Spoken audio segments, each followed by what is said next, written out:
Assalamualaikum warahmatullahi wabarakatuh. Perkenalkan, nama saya Widya Suti dengan NIM 3521088. Jadi di video kali ini saya akan menjelaskan sedikit materi terkait dengan bimbingan konseling penyuluhan dalam perkawinan Islam.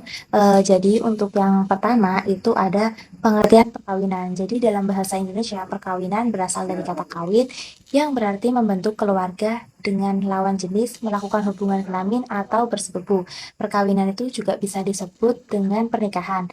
Lah, yang berasal dari kata nikah. Sedangkan secara bahasa ada dua macam arti nikah, yaitu secara hakiki dan adalah adab yang berarti menghimpit atau menindih, terus ada alzimah juga atau bersetubuh. Nah, sedangkan secara majasi dalam bermakna akad atau akad itu yang pertama ada nikah menurut istilah adalah perikatan antara dua insan yang berbeda jenis kelamin untuk memperoleh hak atau status kehalalan disertai syarat dan rukun yang telah diatur oleh Islam.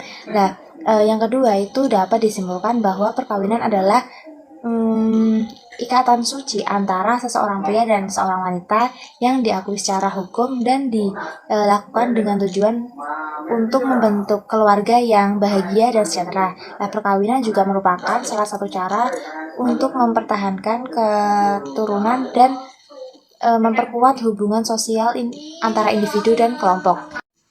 Baik, kemudian ada dasar perkawinan. Jadi dasar perkawinan adalah norma agama, moral, dan hukum yang berlaku di masyarakat. Norma-norma tersebut itu mengatur tata cara melakukan perkawinan, hak dan kewajiban suami istri, serta hak dan kewajiban anak dalam keluarga. Dan dalam agama, perkawinan dianggap sebagai suatu ibadah yang harus dilakukan dengan penuh kesadaran dan tanggung jawab.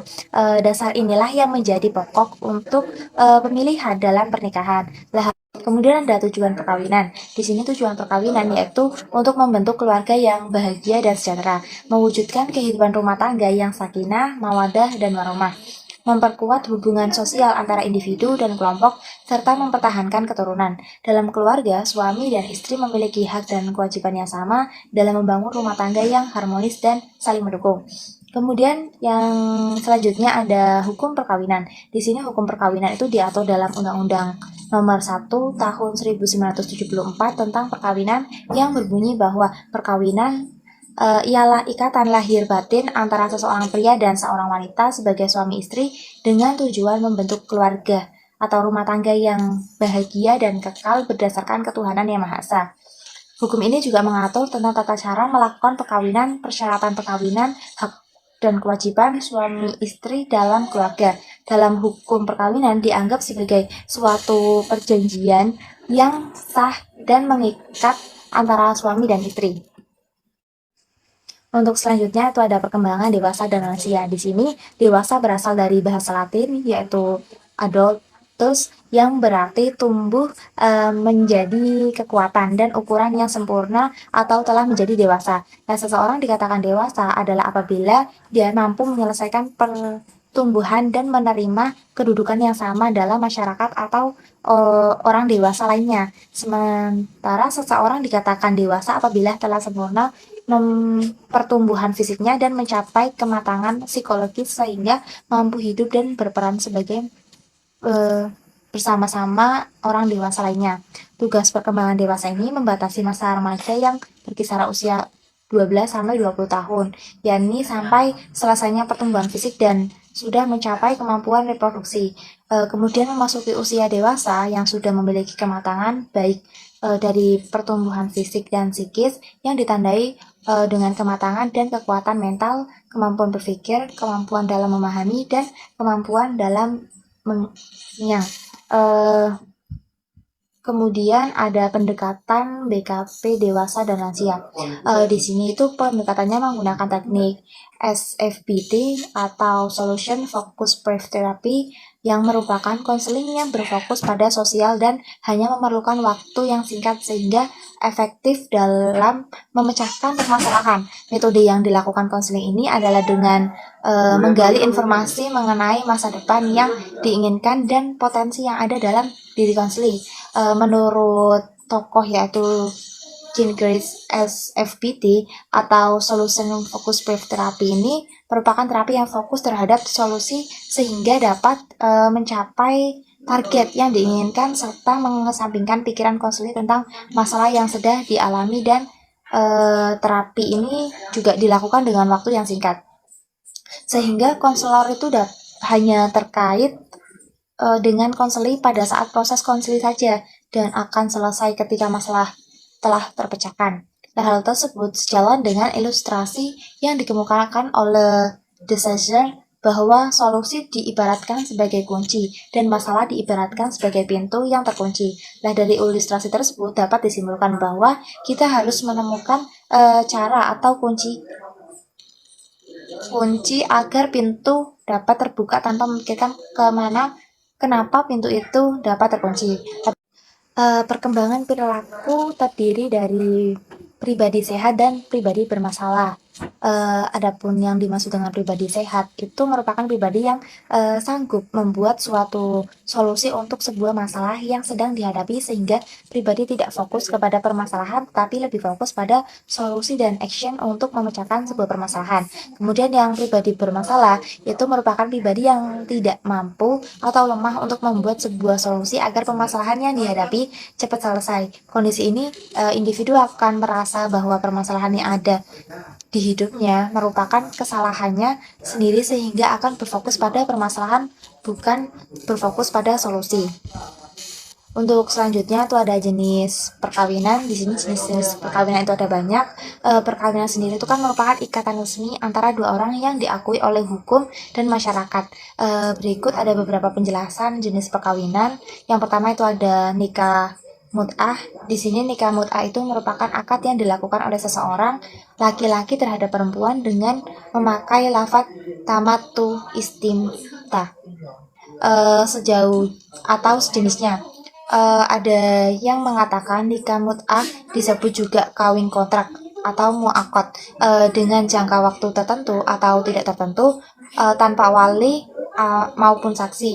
Seluruh imam atau madhab itu menetapkan nikah mut'ah adalah haram. Alasannya yang pertama itu ada nikah mut'ah tidak sesuai dengan yang dimaksud oleh Al-Quran, juga tidak sesuai dengan masalah yang berkaitan dengan talak, iddah, dan kewarisan. Jadi pernikahan seperti itu batal sebagaimana pernikahan lain yang dibatalkan dalam Islam. Kemudian yang kedua itu ada banyak hadis dengan tegas menyebutkan haramnya nikah mut'ah. Dalam suatu hadis yang diriwayatkan oleh Ibnu Majah, Rasulullah SAW itu mengharamkan nikah mut'ah dengan bersabda, "Wahai manusia, aku pernah mengizinkan kaum nikah mut'ah, tetapi sekarang ketahuilah bahwa Allah telah mengharamkan sampai hari kiamat." Kemudian alasan yang ketiga itu Umar ketika menjadi khalifah berpidato dengan menyatakan keharaman nikah mut'ah. Ketika itu para sahabat langsung menyetujuinya. Nikah mut'ah ini juga dikenal sebagai nikah sementara atau nikah kontrak. Ya praktik dalam agama Islam di mana seseorang pria dan wanita menikah dengan jangka waktu yang ditentukan sebelumnya. Nikah mut'ah juga dikenal sebagai nikah sementara atau nikah kontrak. Yang dimaksud ini adalah praktik dalam agama Islam di mana seorang pria dan wanita menikah untuk jangka waktu yang ditentukan sebelumnya. Nikah mut'ah ini kan biasanya dilakukan dengan tujuan untuk memenuhi kebutuhan seksual atau untuk memenuhi kebutuhan emosional sementara. Tetapi perlu diketahui bahwa nikah mut'ah ini tidak diakui atau diperbolehkan di semua negara dan mazhab Islam. Dan sementara beberapa negara praktik ini dianggap ilegal dan dianggap sebagai bentuk prostitusi atau pernikahan palsu. Hikmah pengharaman nikah mut'ah ini tidak terrealisasinya tujuan-tujuan dasar pemikiran yang abadi dan langgeng serta tidak bertujuan membentuk keluarga yang langgeng, sehingga dengan diharamkan tidak akan lahir anak-anak hasil zina dan lelaki yang memanfaatkan nikah mut'ah untuk berbuat zina. Kemudian yang kedua itu ada nikah muhalil atau kawin cinta buta. Muhalil disebut juga dengan istilah kawin cinta buta, yakni seorang laki-laki yang mengawini perempuan yang telah ditalak 3 kali sehabis masa iddahnya, kemudian mentalaknya dengan maksud agar mantan suaminya yang pertama dapat menikah dengan dia kembali. Nah, kawin jenis ini itu hukumnya haram, bahkan termasuk dosa besar dan mungkar yang diharamkan dan pelakunya dilaknat oleh Allah. Nah, dalam salah satu hadis yang diriwayatkan oleh Abu Hurairah Rasulullah SAW itu bersabda, Allah melaknat muhalil yang kawin cinta buta dan muhalnya atau bekas suami yang menyuruh orang menjadi muhalil. Hadis riwayat Ahmad, sanadnya dari Hasan. Kemudian yang ketiga ada nikah siri. Nikah siri ini juga dikenal sebagai nikah tersembunyi atau nikah rahasia. Lah, dalam nikah siri itu pasangan menikah secara diam-diam tanpa melibatkan keluarga atau masyarakat luas. Nikah siri ini merupakan pernikahan yang dilakukan oleh laki-laki dan perempuan tanpa memberitahukan kepada orang tuanya yang berhak menjadi wali. Dan nikah siri dikenal oleh masyarakat Indonesia sekarang ini yaitu pernikahan yang dilakukan dengan memenuhi rukun dan syarat yang ditetapkan agama tetapi tidak tercatat di kantor urusan agama sehingga tidak memiliki akte nikah yang dikeluarkan oleh pemerintah. Untuk selanjutnya itu ada nikah kontrak. Nikah kontrak ini sering disamakan dengan nikah mut'ah karena dalam pernikahannya digunakan lafaz yang sama, yaitu adanya pembatasan waktu. Dalam nikah kontrak ini pasangan menikah dengan kesepakatan bahwa pernikahan mereka akan berakhir setelah jangka waktu tertentu atau jika syarat-syarat yang telah ditentukan terpenuhi. Nah, perbedaan nikah kontrak ini dengan nikah mut'ah yang tadi itu dari sisi alasannya, pada nikah kontrak tidak ada alasan keterpaksaan atau darurat, sedangkan nikah mut'ah itu dilakukan dengan alasan yang darurat seperti sedang melakukan perjalanan jauh atau sedang berperang. Hukum nikah kontrak adalah haram dan akadnya batal. Kemudian yang kelima itu ada poliandri. Poliandri di sini yaitu pernikahan yang dilakukan oleh seorang perempuan kepada lebih dari seorang laki-laki. Artinya seorang perempuan memiliki suami lebih dari seorang, adapun hukumnya itu dalam Islam sendiri adalah haram. Kemudian ada poligami. Poligami ini yaitu suami yang beristri lebih dari satu orang. Islam memperbolehkan seorang laki-laki untuk menikah lebih dari sekali, tetapi dengan syarat laki-laki tersebut dapat berlaku adil bagi semua istri-istrinya. Namun apabila dikhawatirkannya tidak dapat berlaku adil, maka cukup dengan satu istri. Kemudian ada yang ketujuh itu isogami. Yang dimaksud isogami ini perkawinan yang dilakukan oleh seorang laki-laki dengan perempuan yang bertempat tinggal di wilayah yang sama, etnis dan kesukuannya sama. Isogami ini melarang bagi laki-laki atau perempuan menikah dengan orang yang berbeda suku atau etnis. Kemudian ada esogami. Nah, esogami ini perkawinan yang dilakukan oleh perempuan dan laki-laki yang memiliki perbedaan suku, etnis, dan tempat tinggal. Kalau isogami itu kebalikan dari isogami. Kemudian ada monogami. Monogami ini pernikahan yang dilakukan oleh seorang laki-laki dan perempuan. Asas perkawinan yang mengacu pada pernikahan antara seseorang laki-laki dan perempuan. Dalam Islam, pernikahan monogami itu dianggap sebagai bentuk pernikahan yang ideal. Namun demikian tidak menutup kesempatan untuk suami menikah perempuan lebih dari satu asalkan dapat berbuat adil, karena Islam juga mengakui dan mengatur poligami di mana seorang laki-laki dapat memiliki lebih dari satu istri secara sah. Kemudian yang ke-10 itu ada kawin paksa.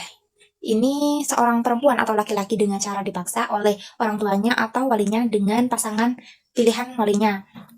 Kemudian ada kawin lari.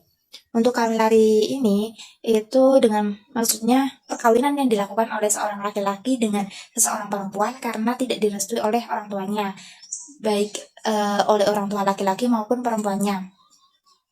Biasanya wali dalam pernikahannya adalah orang yang ditunjuk oleh mempelai perempuan yang mirip dengan wali hakim. Kemudian untuk selanjutnya itu ada tahap-tahap konseling perkawinan. Untuk tahapnya sendiri yang pertama ada raport, di mana tahap konseling perkawinan yang pertama yaitu pembangunan raport. Dalam konsep yang umum dalam praktik konseli dan terutama penting dalam konteks konseli perkawinan.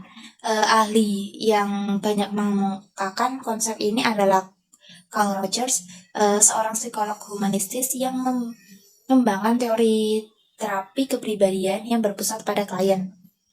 Raport ini yang dikemukakan oleh Roger itu terbentuk dari faktor yang pertama ada empati, kemudian ada kongruensi konsep, terus ada penerimaan tanpa syarat, kemudian juga ada pendengar aktif. Karl Roger itu percaya bahwa pembangunan raport yang kuat antara konselor dan klien sangat penting untuk keberhasilan proses konseling. Termasuk dalam konseling perkawinan. Dalam konteks perkawinan, pembangunan raport mencakup pembangunan hubungan yang aman, saling percaya, dan menghormati antara pasangan dan konselor. Ini membantu menciptakan lingkungan di mana pasangan merasa nyaman untuk membuka diri, berbagi masalah, dan bekerja sama untuk mencapai perubahan positif dalam hubungan mereka. Kemudian yang kedua itu ada pengembangan apresiasi atau penghargaan emosional. Pengembangan apresiasi dalam konteks konseling perkawinan umumnya dikaitkan dengan konsep penghargaan emosional yang merupakan bagian dari pendekatan terapeutik tertentu. Nah, konsep penghargaan emosional ini seringkali dikaitkan dengan pendekatan terapeutik yang lebih luas, seperti terapi perilaku kognitif atau cognitive behavioral therapy, atau sering disebut dengan CBT, atau terapi sistematik keluarga. Dalam konteks konseling perkawinan, penghargaan emosional mengacu pada pengenalan dan penguatan respons positif terhadap perilaku yang diinginkan dalam hubungan perkawinan. Kemudian yang ketiga ada pengembangan alternatif modus perilaku. Teori pengembangan alternatif ini dalam tahap konseling perkawinan dikemukakan oleh Jeffrey A. Young. Dalam konteks konseling perkawinan, teori ini berfokus pada pengenalan dan pengembangan modus perilaku baru yang lebih adaptif bagi pasangan yang mengalami masalah dalam hubungan mereka. Tujuan utamanya itu membantu pasangan mengidentifikasi pola perilaku yang tidak sehat atau tidak produktif dan menggantinya dengan modus perilaku yang lebih konstruktif untuk memperbaiki hubungan mereka. Kemudian ada yang keempat itu pembinaan hubungan konseling. Tahap konseling untuk membangun hubungan konseling perkawinan biasanya dilakukan oleh seorang konselor perkawinan atau terapis perkawinan agar tercapainya tujuan konseling perkawinan. Nah, dalam fase ini juga terjadi setelah adanya fase rapat yang menggunakan teori aktif dari Rogers yang meliputi empati, kongruensi, penerimaan tanpa syarat, dan pendengar aktif. Nah, menurut Virgiani Satir itu seorang terapis keluarga terkenal yang dikenal dengan kontribusinya dalam pengembangan model-model konseling keluarga yang efektif. Ada beberapa tahap-tahap dalam membangun hubungan konseling sebagai berikut. Yang pertama ada tahap awal. Di tahap awal sendiri itu ada pemahaman, penafsiran, dan negosiasi kontrak. Kemudian yang tahap kedua itu ada tahap pertengahan atau tahap kerja. Yang di sini itu titik fokus untuk membuat perubahan yang konstruktif dalam cara pikir, merasakan, dan bertindak. Konselor membantu klien memperoleh wawasan baru, pengembangan keterampilan baru, dan merancang strategi untuk mengatasi masalah yang ada. Kemudian yang kelima itu ini yang terakhir, yaitu memperlancar tindakan positif, di mana tindakan positif dalam konseling perkawinan umumnya dikaitkan dengan teori sistemik, terutama oleh tokoh seperti Salvador Meunich atau Murrow Bowen. Mereka itu menekankan pentingnya memahami interaksi antara anggota keluarga dan dinamika sistem keluarga dalam membantu memperbaiki hubungan perkawinan. Mungkin itu dulu teman-teman dari penjelasan saya di mata kuliah PKP perkawinan. Sekian dari saya. Mohon maaf apabila ada kata atau kekeliruan.